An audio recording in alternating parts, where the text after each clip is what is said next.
frera. Il n'y aura pas de sécheresse, il n'y aura pas de frein. Et c'est ça que la Bible dit. Lorsque la femme a demandé aux enfants, amenez encore, les enfants ont dit, il n'y a plus de cruches, il n'y a plus de bouteilles, l'huile ça. Les dieux d'Élie et les dieux d'Élysée. Les dieux de ton père est ton Dieu. Les dieux de ta mère est ton Dieu. Alléluia. Ce qu'il a fait, c'est ce que tu feras. Ce que mon père et ma mère ont fait, c'est ce que je ferai et je ferai réellement. Alléluia. Je prends la troisième chose. J'en ai réservé deux. J'ai lu la Bible, vous savez, je l'ai dit le dimanche écoulé. J'ai regardé. Il y a des choses surnaturelles que Élie a fait. Je l'ai compté 25. Et j'ai compté chez Élysée, jusque-là, j'en ai compté 40. Je suis en train d'avancer. Sur moi, je peux atteindre 50. Donc, le double, ou à peu près, le double. Quand tu y es attaché à un père, quand tu regardes un père, lorsque tu n'as aucune raison de regarder, les choses deviennent différentes dans ta vie. Alléluia. Aidez-moi les enfants, rapidement. Shalom 1 Roi chapitre 17, verset 1 à 7.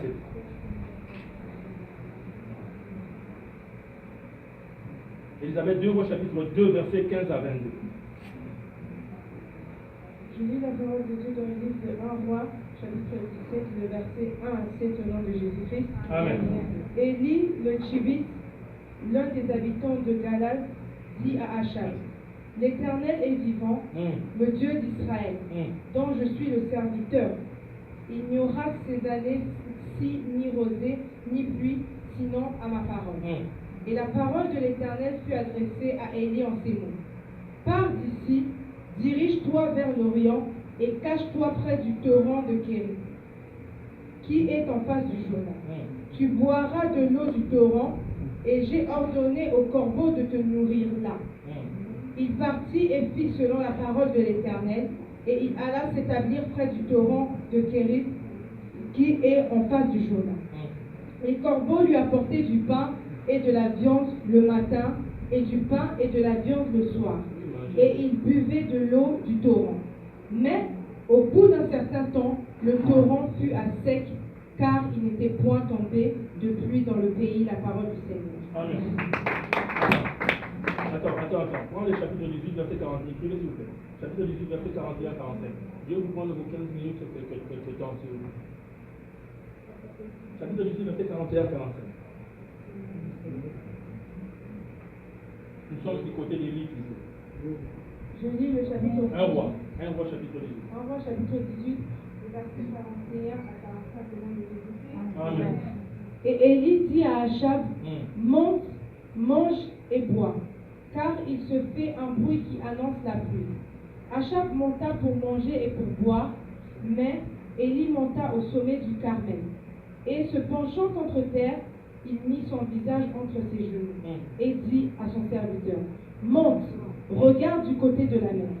Le serviteur monta, il regarda et dit, il n'y a rien. Élie dit 7 fois, retourne. À la 7e fois, il dit, voici un petit nuage qui s'élève de la mer et qui est comme la peau de la main d'un homme. Élie dit, monte et dit à Achab, attelle et descend, afin que la pluie ne t'arrête pas.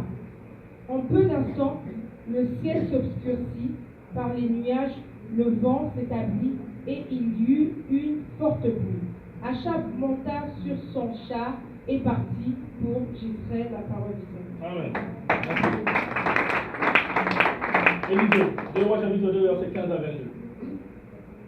La parole de Dieu dans le livre de 2 Rois chapitre 2, les versets 15 à 22 au nom de Jésus. Amen. Les fils des prophètes qui étaient à Jéricho, vis-à-vis, l'ayant vu, dirent, l'esprit d'Élie repose sur Élisée.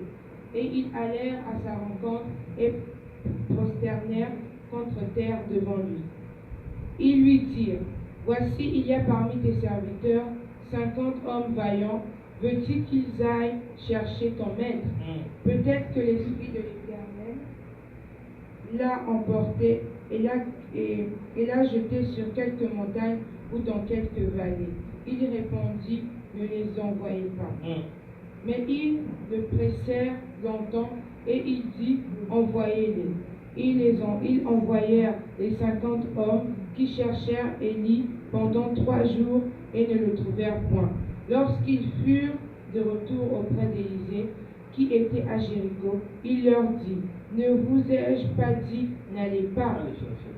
Les gens de la ville dirent à Élisée, « Voici, le séjour de la ville est bon comme le voit mon Seigneur, mais les eaux sont mauvaises, et le pays est stérile. » Il dit, « Apportez-moi un plat neuf, et mettez-y du sel. » Et ils le lui apportèrent.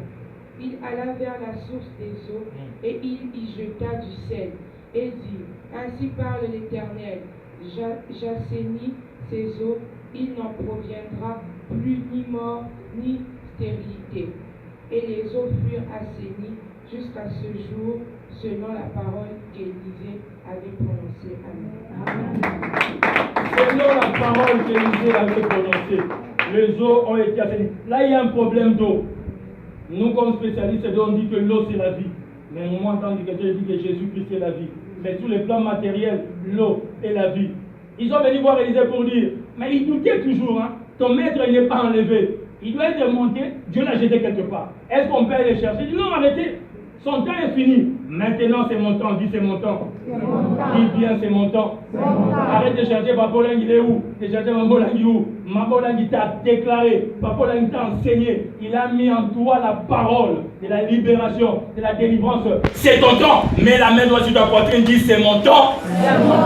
N'allez pas les chercher. Ils sont quand même allés les chercher, mais ils sont revenus après. Parce qu'ils ne croyaient pas. C'est que Dieu allait faire avec Élisée. Dieu se prépare à faire des très grandes choses avec toi. Dis-moi amen et bien. Amen. Élie pouvait dire à Akab le roi, il ne pleuvra aucune pluie en Israël, sinon sur ma parole. C'est de cet homme que quand quelquefois j'ai pris pour toi, tu écoutes, j'ai dit sur ma parole. Je crois à ma parole. Je crois à la parole que Dieu a mis en moi pour que les choses changent dans ta vie. Et que ce que tu ne croyais pas être arrivé, que tu croyais que c'est le médecin qui va l'amener, que tu puisses le vivre et que tu vives réellement. Amen. Alléluia. Amen. Et que tu vives plus que ça, réellement. Il pouvait dire, pas au nom de Jésus, non, sur ma parole. Et Dieu, il venait confirmer sa parole. Tu es en train d'arriver à ce niveau, à dire dans ta famille, rien n'arrivera ici si vous ne vous approchez pas de mon Dieu. Cela ne se fera pas sinon sur ma parole. Et sur sa parole, c'est arrivé. 3 ans et demi, sans pluie. Les gens vont mourir de soif. Envoyer les gens, aller voir. On était allés supplier maintenant. Il dit, ok, laissez-moi monter en prière. Voilà pourquoi j'ai dit, les amis, quand il y a un problème de santé, quand il y a un problème dans la maison, la première chose, c'est la prière. Ce n'est pas un ministre, ce n'est pas un policier, ce n'est pas un président de la communauté, c'est d'abord la prière. Après avoir prié, il dit, allez dire à Akab, monte maintenant, parce que la pluie arrive. Oh, mais la pluie, il n'y a pas de nuages, il n'y a pas de vent. Il dit, monte. La pluie arrive. Il envoie son serviteur, c'est pas si c'était Élisée ou Géasi, un de ses serviteurs. Il va regarder, il ne voit rien. Il dit, je ne vois rien. Monte, je ne vois rien. Monte 7 fois. Il dit, oh, je parle. Et donc, c'est petit comme ça. C'est petit. C'est de petit que ça viendra. Si tu regardes et si tu crois. C'est de petit que ça viendra. Si tu regardes et si tu crois. C'est du petit.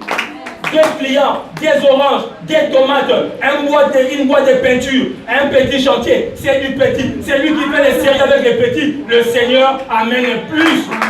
Soyez sérieux avec les petits. La Bible dit, avec ces petits-là, j'amène la pluie. Dit qu'il descend de vite. Akab a un peu traîné, comme il marche avec son char un peu.